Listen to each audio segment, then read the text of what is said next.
Hey, salut tout le monde, on se retrouve pour une nouvelle vidéo dans laquelle nous continuons notre tour des questions les plus fréquentes que l'on pose dans le domaine de la 3D. Dans le VFX Coffee précédent, nous avons pu apporter des éléments de réponse à la question « Quel est le meilleur logiciel 3D ?»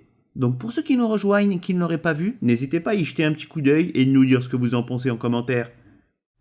Aujourd'hui, nous savons que tous les logiciels 3D se valent et qu'avec tous ces logiciels, il est possible d'obtenir des résultats époustouflants, mais que malgré ça, on peut être encore un peu perdu et ne pas savoir vers quel logiciel se diriger. Ici, nous allons montrer qu'en fonction de l'utilisation ou du domaine dans lequel vous souhaitez évoluer, un logiciel vous correspondra plus qu'un autre. Nous passerons en revue les différentes spécialités et verrons quels sont les standards utilisés dans les studios ou ailleurs de manière générale pour optimiser son choix. C'est parti pour un nouveau VFX Coffee.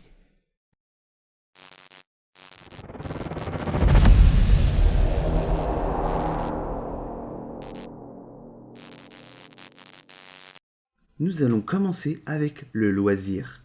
Alors pour commencer, si vous êtes un utilisateur occasionnel ou un passionné de 3D mais que vous ne voulez pas vous spécialiser dans un domaine précis ou que tout simplement vous ne souhaitez pas travailler dans le domaine de la 3D, alors nous vous conseillerons à ce moment-là de vous diriger vers le logiciel Blender. Tout simplement car Blender est un logiciel très performant qui possède une très grosse communauté qui permettent de faire en sorte que ce logiciel soit constamment à jour en y apportant des améliorations fréquentes.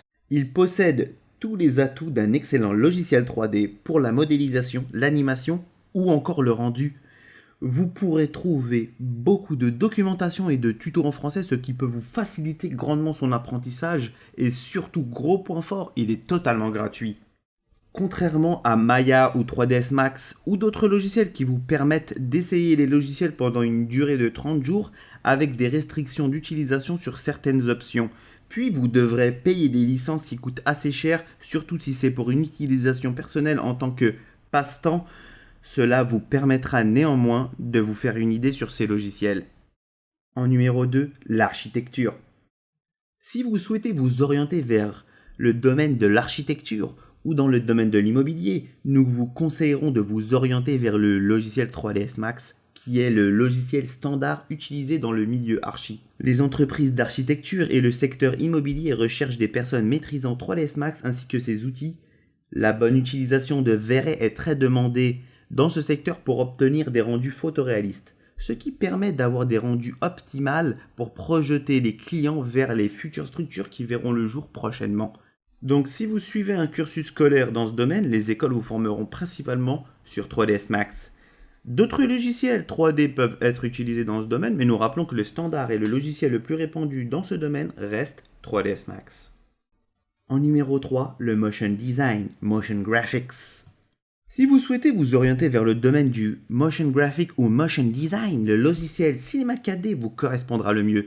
Optimisé pour ce domaine avec le système MoGraph, qui est un outil d'automatisation d'animation. Grâce aux nombreuses possibilités offertes par MoGraph de Cinema 4D, les artistes vont pouvoir se lancer à la découverte d'outils puissants qui facilitent la création de tout type d'animation, du logo animé aux effets abstraits. Cloner plusieurs objets et créer un texte extrudé en seulement quelques clics. Ajouter des effecteurs et animer le tout. Le plus souvent, vous n'aurez même pas besoin d'images clés. Toutes ces possibilités sont intégrées à Cinema 4D et permettent un flux de production rapide et simple. Toutes les fonctionnalités sont entièrement interactives et réversibles. Il est idéal pour les artistes 3D, les designers de produits, les scénographes ou encore les photographes. Sachez que tous les logos ou jingles de pub que vous voyez un peu partout sont souvent créés à l'aide de Cinema 4D. Il dispose d'une interaction simplifiée avec le logiciel After Effects qui est utilisé principalement pour le motion graphic 2D. En numéro 4, la création de personnages ou appelé character design en anglais. Pour la création de personnages, certes me direz-vous qu'avec n'importe quel logiciel 3D, vous pouvez modéliser un personnage. Et bien que Maya reste un des logiciels les plus appréciés par les studios pour la modélisation de personnages, aujourd'hui les logiciels de sculpting tels ZBrush prennent le pas sur les logiciels de 3D traditionnels.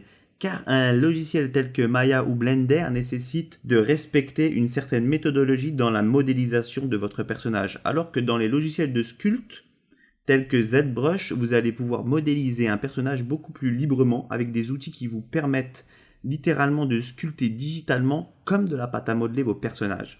Donc si c'est la création de personnages sans vouloir les animer que vous cherchez, nous vous recommanderons ZBrush. Nous spécifions bien sans vouloir les animer, car sinon il sera nécessaire d'y ajouter un autre logiciel 3D permettant d'animer un personnage, car pour l'instant ZBrush ne permet pas cela. En numéro 5, le jeu vidéo. Principalement, les logiciels 3ds Max, Maya sont très utilisés, sont très présents pour se lancer dans le domaine du jeu vidéo.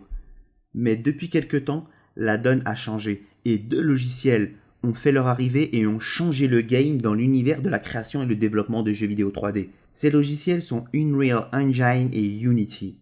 Ce sont des moteurs de rendu qui permettent de créer des jeux vidéo. Le travail se fait en temps réel et vous avez la possibilité d'insérer des niveaux de jeux vidéo complets grâce au Marketplace, qui est un genre de supermarché où il est possible d'obtenir des scènes complètes de lieux, d'environnement, d'assets, d'animation afin de faciliter et d'accélérer votre processus de création de jeux vidéo.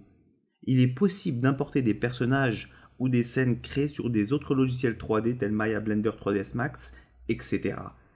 L'interface de ces logiciels est différente d'un logiciel 3D classique comme Cinema 4D, Blender ou Maya. Unreal et Unity sont basés sur le langage de code, mais entre eux ont des différences plus ou moins importantes. Il y a des avantages et des inconvénients dans ces 2 logiciels. Quoi qu'il en soit, passer d'Unity à Unreal Engine n'est pas trop compliqué car ce sont 2 moteurs de jeu fonctionnant sur des principes similaires.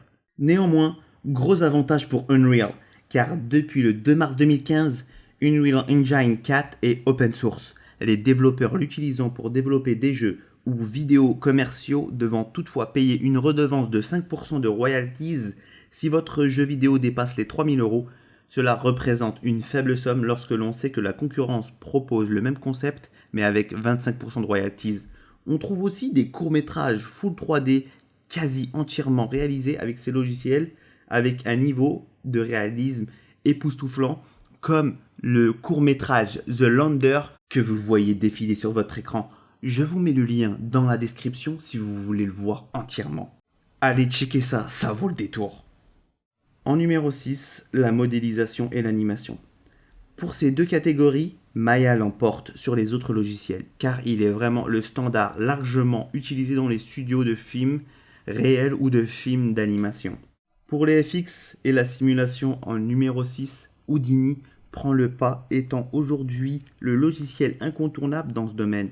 Bien sûr, j'ai évoqué ici les logiciels standards qui sont les plus utilisés aujourd'hui dans les gros studios, sachant que les petits studios avec des budgets beaucoup plus restreints peuvent utiliser Blender ou d'autres logiciels. Étant donné que nous avions évoqué ces logiciels plus longuement dans la vidéo, quels sont les logiciels pour les effets spéciaux, je vous invite à y jeter un coup d'œil. Si ce n'est pas déjà fait, vous ne serez pas déçus.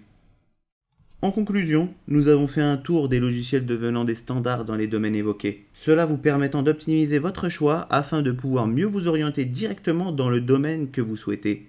Néanmoins, cela n'est pas une notion absolue et l'univers de la 3D évolue de manière continue. De plus, sachez que peu importe le logiciel que vous utilisez, si vous produisez des résultats impressionnants et incroyables. J'espère que vous aurez apprécié ce VFX Coffee. On se retrouve très vite pour une nouvelle vidéo. Prenez soin de vous. Ciao.